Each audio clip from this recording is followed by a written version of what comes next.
The amazing thing that happened, Lorraine, was I was sitting in a cafe just round the corner from the BBC, and I was thinking, I wonder how many calls I've taken on my show since I started, because I took over from this legend, Sir Jimmy Young, in 2003. That's right. And I worked out it was 24,908 calls. So I thought, wow, about 92 more calls and I will hit 25,000. It seems like that's a moment to take stock. Absolutely. And actually, I was sort of counting down, and actually the 25,000th call was then a guy who just shouted the words sperm bank and hung up, and I'm not sure quite what he was... That's a hazard. I don't know. So I shouldn't have actually set the historical moment in advance.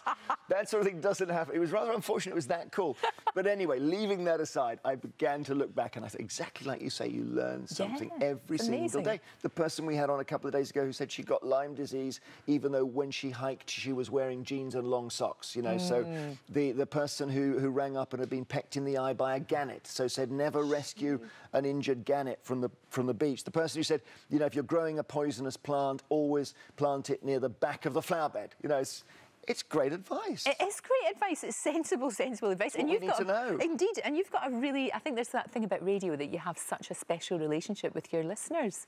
Yeah, I mean, one of the central things in the book, Lorraine, is about whether we're now driven by first-person stories, whether experience is the key thing, and we've stopped listening to experts. Now, I'm not saying that's necessarily a good thing, but the power, you know, there's a story on today about statins, for example, about how they're safe.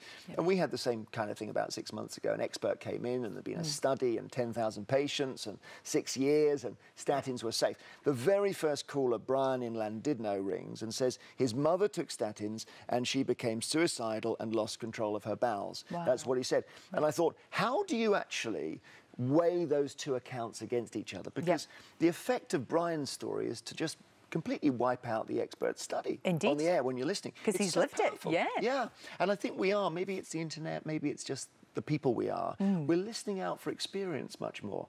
And I think it's, well, I call it the battle of astronomers and astronauts, that for years we've asked astronomers about space because they look at it with telescopes. Now we want to hear from people who've actually walked on the moon, and that's really my listeners and your viewers as well. No, that's an absolutely brilliant analogy. I love that. Everybody would think that you're sort of like somebody who's terribly in control, you know everything about everything and all of that. But you've been very, very honest about the fact that you did have to have therapy. And I think that's really important, because the more people that talk about that, because everybody thinks somehow if you're on the telly or on the radio or whatever, oh, you're fine then. You are absolutely fine. There's never going to be anything wrong with you. You're grand. Yeah, it's funny, isn't it? I mean, I was talking to a doctor in my 40s, and he said, you be careful, Jeremy, because you're about to enter Sniper's Alley. And I said, what is that? And he said, between 48 and 52, all the bullets start raining in. And if you're still behaving at that age as you were when you were 23, you're going to get hit.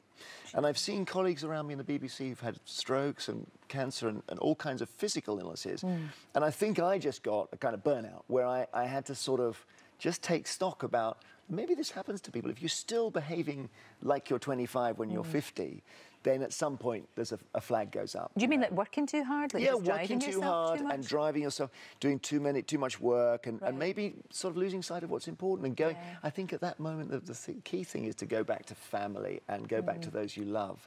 And the best thing, I mean, I mentioned I saw so many different people who talked about, what's happening? Why don't I feel like I take any joy from this anymore? It was all I wanted to do when I was a teenager.